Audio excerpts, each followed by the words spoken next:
Hello YouTube viewers, welcome to my channel Science to Technology. In today's show, Rocket Monday, we're going to talk about Artemis II announcement. So let's dive right deep into it. So Artemis II, it's a first lunar mission after last, which was Apollo 17, 1972. So quite a serious amount of time has went by. Now you have to understand at this point in time, the currently planned launch window is November 2024. It could shift, but currently that's the target. Now there will be crew, like actual alive 4 people in the Orion spacecraft, and they're gonna do a lunar flyby, not lunar orbit, a lunar flyby. They're just gonna Tokyo drift around the moon, and they're gonna return to Earth on ocean landing. And this is literally similar without the orbiting part of Apollo 8. Basically, this photograph that is from Apollo 8, and these 3 gentlemen are the people who tested that part out. Basically, in Apollo era, a lot of risk was being taken. However, even in that time, they had a simple approach where it's like, okay, build the rocket, got it. Send it to low Earth orbit, got it. Send people to low Earth orbit, got it. Send it to lunar orbit, got it. Like brick by brick, they were testing. This is exact same thing. We are just trading on these people's old step. And you might be like, why can't we directly go there? Again, world has changed. So world has changed to a point where you have to understand, back in that day, we were running on what we classify as Cold War. So any expense was justified, any sacrifice was justified. Today, we do not live in that world. We are not in a position where you have basically what we classify as loss of life as acceptable. Like, to give you a context, if something similar to what happened to space shuttle happened in Cold War, nobody would have blinked an eye. People were like, okay, we're not gonna be dependent on Russia. We're like, bro, we're gonna use space shuttle, and of course we'll try our best to make sure that it does not happen. But the fact that USA literally lost its space capability and was solely dependent on Russia for a few years, that would have never flown in Cold War era. So you have to understand, things change. In Cold War, money was no object. They were spending upwards of 4% of the GDP. I'm saying national budget. How much they're spending now? Less than 1%, 0.4% to be precise. So you get that point. Like, it's very small. Like, exponential difference has been there, and that's the core aspect that you have to understand. In Apollo time, oh, why couldn't if they could have done it back then, why they don't do it now? Yes, even then, even on such a risky hardware, such a fragile hardware, to give you a context how fragile the hardware, the module that had to come back to Earth, that was super strong. It had to be. The module that went to the moon, the lunar module, if you have punched it like this, it would have broke apart. Like, nobody's joking. Like, there are actual replica models of it that NASA will, like, you can just try it. Of course, NASA will not let you do that, but you can try it. And every astronaut, they were like strict, and please do not put your foot directly forcefully anywhere, because if you do, bye-bye. So you have to understand, those sort of things are not acceptable at this point in time.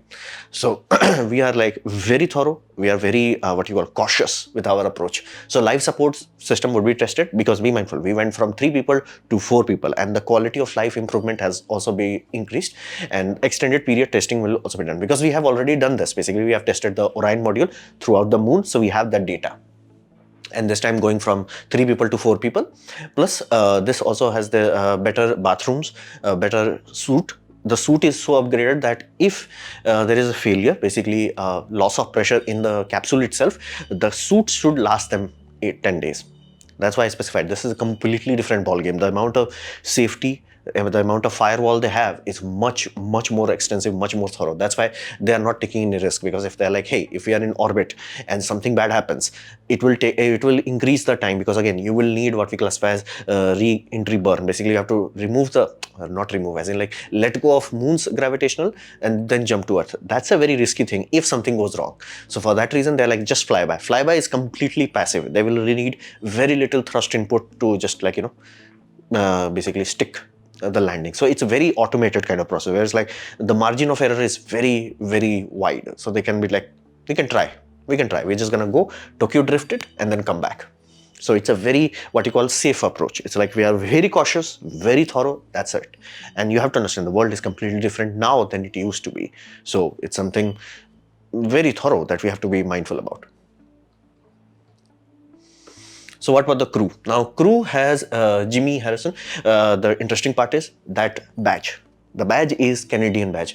Now you have to understand, many times many foreign nationals go to space, but if they are representing their own nation, they will have their own nation's flag, like Italy, Russia, this sort of thing.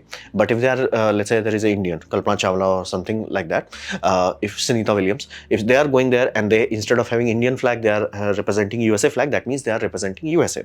So flag matters. That's why like flag is a very important thing, and that's why all the photographs always have flag.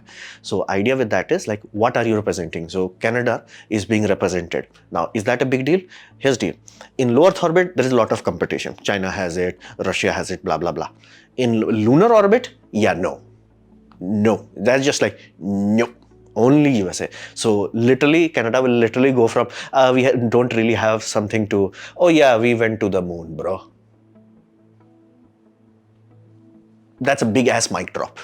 Like a mic drop from 1 light second away kind of thing. So it's a very big deal that they are sending a Canadian there. And Christian Cook, this woman, basically would become the first woman to do the lunar orbit. And these two gentlemen, again, which includes a person of color for those who are interested, basically a very diverse group of people. And I have looked into the background of all of them. And all of these people are something like, you're like, bro, we got this. Like everybody, you look into them, they're like, bro, I got this. Like these two individuals, they're literal living embodiment of Top Gun. I'm not even joking, they're actual naval pilots. Oh, they have this guy has an actual full 1 hour interview with basically Tom Cruise. And the interview is supposed to be like 20 minutes, but Tom Cruise got so excited, so interested, and he was going deep into it, because this man has a lot of other records also, because yeah, he went to ISS, he stayed there for this amount of time, did this. Like, it's a very long, competent list. So they're like, Tom Cruise started to dive deep into it. He was like, okay, you want to go deep? He also went deep. So instead of 20-minute segment, it stretched to 1 hour. So it's kind of amazing. And they're talking about like food, calories, muscle growth, bone loss, all that jazz. It's kind of deep, and I would urge you to watch it. So crew-wise, we are in good hands. As long as you are worried about the rocket, rocket is in good hands. Capable people, competent people, we don't have to worry too much about it. And a Canadian. So what we can expect in the future? Well, here's the deal. If you want to actually go to Mars, and I'm talking remove the Elon Musk weed first. If you actually want to go Mars, we cannot. Flat out, we do not have the technology to do that. Like there are so many unknowns that going there would be literally like we will need something like Cold War. And that's what Neil deGrasse Tyson always jokes about, that if we really want to make sure that, like, USA goes to Mars, we just have to make sure that China announces it. The moment China announces it, USA will just magically solve all the problems, just brute force their way. So we just have to do that. So right now we cannot do that, because if we have to actually go there, like be mindful, go there and stay there, we do not have every answer. Flat out, we can brute force our way, but that may also require, cause what we classify as loss of life, which is not acceptable. So flat out, we cannot do this at this point in time. We have to conquer moon, and like conquer as in like moon has to become a routine outpost, basically exactly how ISS is at this point in time. Think of it this way, we are living through a time where there are 2 space stations on this planet, and there may be a 3rd one added very soon, like as in like early as 10 years from now. So we are reaching a point where low Earth orbit is no longer whoa. We are reaching a point where low Earth orbit is like, bro, private people can go there. So we have to make moon something like that, where it's like, it is something that can be done. And what will moon teach us? Specifically, proper in situ resource utilization. Everything else is mute unless we can sort this puppy out. If we have in situ resource utilization, we will survive. If we do not, it's just a picnic basically. There you go there, dappa, you come back. If you want to actually go there and do anything, you have to do in situ resource utilization. And right now, have we tested technology to extract oxygen out of carbon dioxide? Yes. MOXIE was sent on a rover, but that's a small test compared to, oh, you have a system that people are relying on, people are going to go poof if that system breaks down. We don't have that level of stress testing required. So for that reason, we have to test these things on Mars, basically on moon first before we deploy it on Mars. So that reason we have to do all this thing, and we have to go to the moon, even though it's boring now, but we have to do it, and we have to do it better than Apollo. Apollo was like picnic, but we really have to go there, stay there, build a foundation there, then we are talking. And other parts of the missions are also relying on it, because yes, this puppy is tested, the Orion module, that puppy is tested, but what about the other things? And be mindful, the rocket itself will change. It will go from block 1 to block 2. So there are still many unknowns, and specifically how the heck people is going to deal with it. So it's one thing to put 3 people, it's completely different thing to put 4 people. So and this is a very amazing image, and you might be like, why the heck Earth is so small? Because we have to be mindful. At this vantage point, moon is X. From X To Earth, the distance is x plus 1 light second. So that's why Earth looks so small from its vantage point. It's not a fake, it's not a CG, that's how it looks. If you were there on the capsule, that's how it will look. Although your eyes, field of view may be different, so you'll feel different, but more or less this is how it will look. So that's why we need to do this. Now, all things aside, the most important aspect of this mission is optics, because you have to understand it. NASA is spending considerable amount of money to prop these people up and to make these people into what we call larger than life character. And like this is from their official video. And like these people literally make an entrance exactly like how it was on a TV show Justice League. Like this is how Superman was introduced. There was like a silhouette, a black silhouette against a bright background. That's how they are doing it, and it's intentional. It's not like somebody got carried away. No, they are really building it. And this is one thing that people have to understand. There are two types of people. One, people who have wings, another people who do not have it. So if you are in the group of people who do not have wings, you'll always cry about things that are here. You will be like, oh, we have so much problem here, then why we are spending money up there? Like, many people in the Apollo era was there. But the people who have wings, they know one thing. If you are talking about a smart kid, like a really, truly smart kid, you cannot get them excited about basic things. You cannot be like, oh, you are really smart kid, try to solve world hunger. They're like, dude, I'm gonna go to sleep. Now, you go to them and you're like, bro, go to moon. Now this puppy starts to work. Like USA burned through, 4% of national budget. Now, was that a waste of money? No.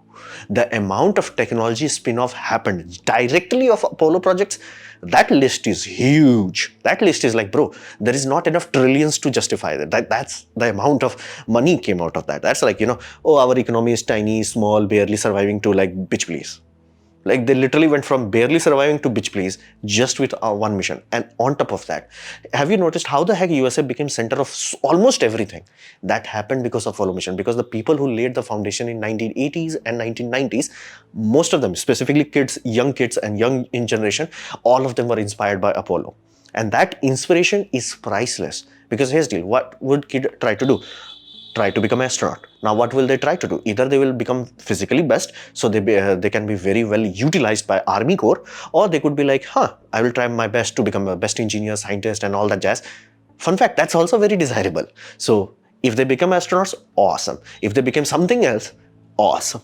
Country wins either way. So all that 4% of national budget, it had highest return compared to everything else. And you were like, why the heck they developed a ISA structure that we all use? That was the reason. Why the heck they had Intel? That's the reason. Why they have Microsoft? That's the reason. Everything traces back to this Apollo era. Like, why the heck so many scientists were so interested? Apollo era, ask them. They will flat out tell you, Apollo era inspired me. So they understand this value. They understand this symbolism. And at this point in time, we have to understand this one aspect. Majority of kids have lost. Like, they no longer have aspirations. Their aspirations are like gone. They are no longer doctor, engineer, or nothing. All they want to be is influencer. That's fun and games if one or two kids say that, but every continent, basically, be it India, be it USA, be it Europe, all of them are doing testing with kids, and majority of the kids are saying influencer. That's not acceptable. If one or two kids used to say influencer, that's one thing, but we need something to, jolt smart people out of it, basically, rather than this rut of where you're just making money by tricking people, so to say. So that's why spending money on this sort of optics is really important. Doing this sort of parade, we were like, oh, such a waste of money. No, this was important, and it paid dividend. It paid so much back that's like, bro, this was free. This was free. Whole of US's power comes from this Apollo mission. Nothing else is like that level of magnitude, and they know this. They know this. Every economist who understands the economy in long term, they're like, dude, that was the best investment USA ever did. So any country who is truly serious, truly wants to go far out, they have to do it. Even China understands it. Even China, that's why they have so much footage. That's why the astronauts are glorified so much. Like, they know that it is important. They know, like, and I genuinely expect when India also jumps into basically manned projects, our own basically astronauts are glorified to this level where they're like, no, larger than life, like they achieve the unachievable. That has to be done, because again, there are a lot of smart people in every country, but you have to give them a challenge. You cannot give them basic bitch challenge. Oh, we have this challenge. It's like, dude, basic bitch, get out. You have to give them a challenge that pushes the boundary, physically pushes it. It's not like, oh, go there, they have this poverty. It's like, poverty is not a problem that they want to solve. Why? It's easy to solve. It's not solved simply because of human emotions.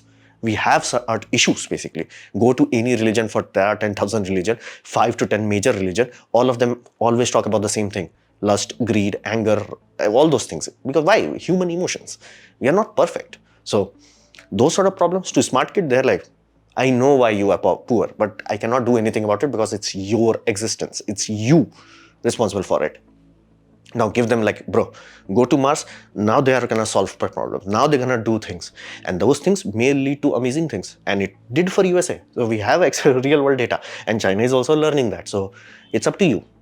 This sort of things matter. And I'm like, I really want a laser show now. I want a goddamn laser when an Indian astronaut does that.